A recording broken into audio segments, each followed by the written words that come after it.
नमस्कार विद्यार्थी मित्रांनो. आज आपण ॲडिशन ऑफ अल्जेब्रिक एक्सप्रेशन शिकणार आहोत. यातील पहिला पॉईंट आहे ॲडिशन ऑफ मोनोमियल्स. तर आपण या ठिकाणी एक एक्झाम्पल घेतले आहे 3 गेवाज प्लस 4 गेवाज. या ठिकाणी दोन्ही टर्ममध्ये गेवाज हे सेम आहे, याचाच अर्थ ह्या लाईक टर्म्स आहेत. मग या ठिकाणी आपण गेवाज हा कॉमन काढून घेऊया आणि त्यांच्या कोएफिशियंटची जी ॲडिशन करून घेऊ. 3 + 4 दॅट इज 7 गेवाज. यानंतर आपण दुसरे एक्झाम्पल बघणार आहोत 4x + 3x. या ठिकाणी सुद्धा या दोन्ही टर्म ह्या लाईक टर्म आहेत, म्हणून आपण या ठिकाणी याच्या कोएफिशियंटची ॲडिशन करू. 4 + 3 आणि x या ठिकाणी कॉमन निघेल, म्हणजेच 7x. यानंतर अजून एक एक्झाम्पल बघणार आहोत आपण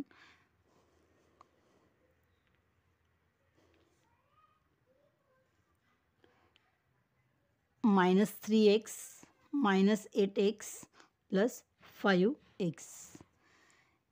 या ठिकाणी सुद्धा आपल्याला x आणि x हे तिन्ही ठिकाणी सेम दिसत आहे, याचाच अर्थ ह्या लाईक टर्म्स आहेत. आणि जर आपण लाईक टर्म्स असतील तर आपण या ठिकाणी x कॉमन काढून घेऊ शकतो आणि ब्रॅकेटमध्ये -3 - 8 + 5 असे लिहू शकतो. मायनस मायनस हा प्लस होईल, म्हणजेच 8 + 3 11, पण -11 + 5x म्हणजेच -6x ही त्याचे आन्सर येईल.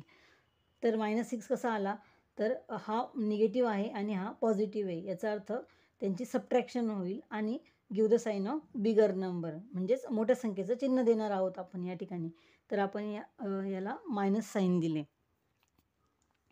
तर सेकंड एक्झाम्पल बघूया आपण 2/3 AB - 5/7 AB.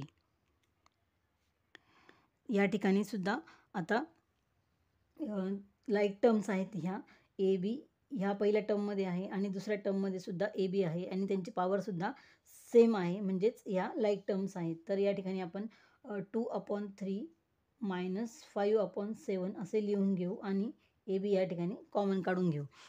तर याचा डिनॉमिनेटर सेम नाही आहे, तर आपण याला डिनॉमिनेटर अगोदर सेम करून घेऊया. डिनॉमिनेटर सेम करण्यासाठी आपण क्रॉस मल्टिप्लाय करू शकतो. 2 7 = 14 - 5 3 = 15 अपॉन 7 3 = 21 AB. आता +14 आणि -15 म्हणजेच -1 अपॉन 21 AB हे त्याचे फायनल आन्सर. यानंतर यातील तिसरे उदाहरण बघणार आहोत -2p² + 7p². या ठिकाणी सुद्धा ह्या लाईक टर्म्स आहेत. -2 + 7p² म्हणजेच हा निगेटिव्ह आहे आणि हा पॉझिटिव्ह आहे. मायनस प्लस मायनस होईल, म्हणजेच +5 येईल, +5p². आता यातील पुढचा टॉपिक आहे ॲडिशन ऑफ बायनॉमियल एक्सप्रेशन्स.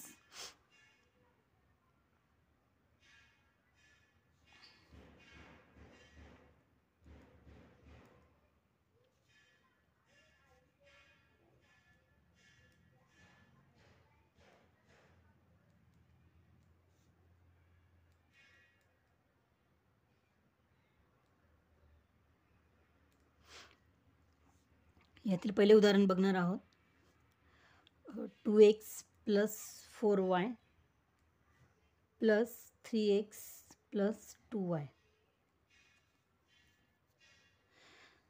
तर यात आपण हे एक्झाम्पल दोन पद्धतीने सोडवू शकतो, एक हॉरिझॉन्टल अरेंजमेंट आणि दुसरी व्हर्टिकल अरेंजमेंट. सर्वात प्रथम आपण हॉरिझॉन्टल अरेंजमेंट बघूया.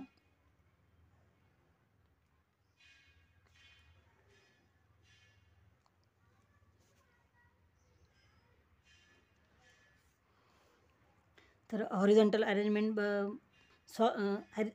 सॉल्व करण्यासाठी आपण या ठिकाणी सर्वात अगोदर एक्झाम्पल लिहून घेऊ. 2x + 4y + 3x + 2y.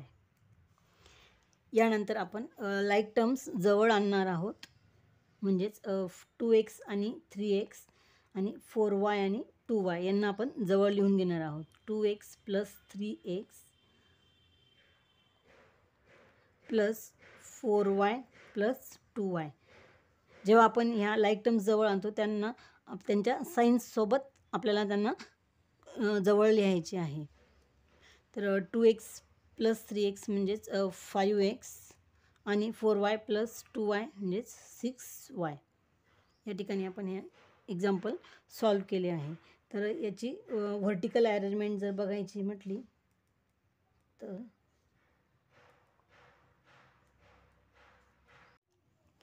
हेच एक्झाम्पल आपण व्हर्टिकल अरेंजमेंटने सॉल्व करणार आहोत. तर या ठिकाणी पहिले इक्वेशन लिहून घेऊया. 2x + 4y + 3x + 2y. या ठिकाणी आपल्याला लाईक टर्म्स एकाखाली एक लिहायच्या आहेत. 2 + 3 5x + 4 + 2 6y. हे एक्झाम्पल आपण दोन्ही पद्धतीने सॉल्व केले आहे. एक हॉरिझॉन्टल अरेंजमेंट आणि दुसरी व्हर्टिकल अरेंजमेंट. आता आपण सेकंड एक्झाम्पल बघणार आहोत. 9x² y² - 7xy आणि 3x² y² + 4xy. तर या ठिकाणी आपण सर्वात अगोदर एक्झाम्पल लिहून घेऊया. त्यानंतर आपण लाईक टर्म्स आपण जवळ करून घेणार आहोत आणि त्यानंतर पुढची स्टेप करणार आहोत. 9x² + 3x² y² - 7xy + 4xy. तर या ठिकाणी आपण x² y² कॉमन काढून घेणार आहोत आणि फक्त कोइफिशियंटची ॲडिशन करणार आहोत. तर 9 + 3 12 x² y² - 7 xy + 4xy. तर या ठिकाणी हा मायनस आहे आणि हा प्लस आहे. तर मायनस प्लस मायनस होऊन जाईल. 7 - 4 3 आणि त्यांचे व्हेरिएबल एकदाच लिहिणार आहोत म्हणजेच xy. तर या ठिकाणी आपण फायनल आन्सर काढले आहे 12 x² y² - 3xy. हेच एक्झाम्पल आपण व्हर्टिकल अरेंजमेंटने सुद्धा सॉल्व करणार आहोत. 9x² y² - 7xy + 3x² y² + 4xy. या ठिकाणी आपल्याला फक्त एकच लक्षात ठेवायचे आहे की लाईक टर्म्स एकाखाली एक लिहायच्या आहेत. या ठिकाणी आपण त्यांचा व्हेरिएबल एकदाच लिहून घेतला आणि कोइफिशियंटची ॲडिशन केली. 9 + 3 12 x² y² आणि या ठिकाणी 7xy हा मायनस आहे आणि 4xy हा प्लस आहे. तर मायनस प्लस मायनस होऊन जाईल आणि आपण त्या ठिकाणी मोठ्या संख्येचं साईन देणार आहोत. तर xy एकदाच लिहून घेतला आणि त्याच्या कोइफिशियंटची ॲडिशन किंवा सबट्रॅक्शन करायची आहे. तर 7 - 4 हा 3 येईल आणि मोठ्या संख्येचं आपण याला साईन देणार आहोत. तर याचं final answer 12 x² y² - 3xy असे आहे.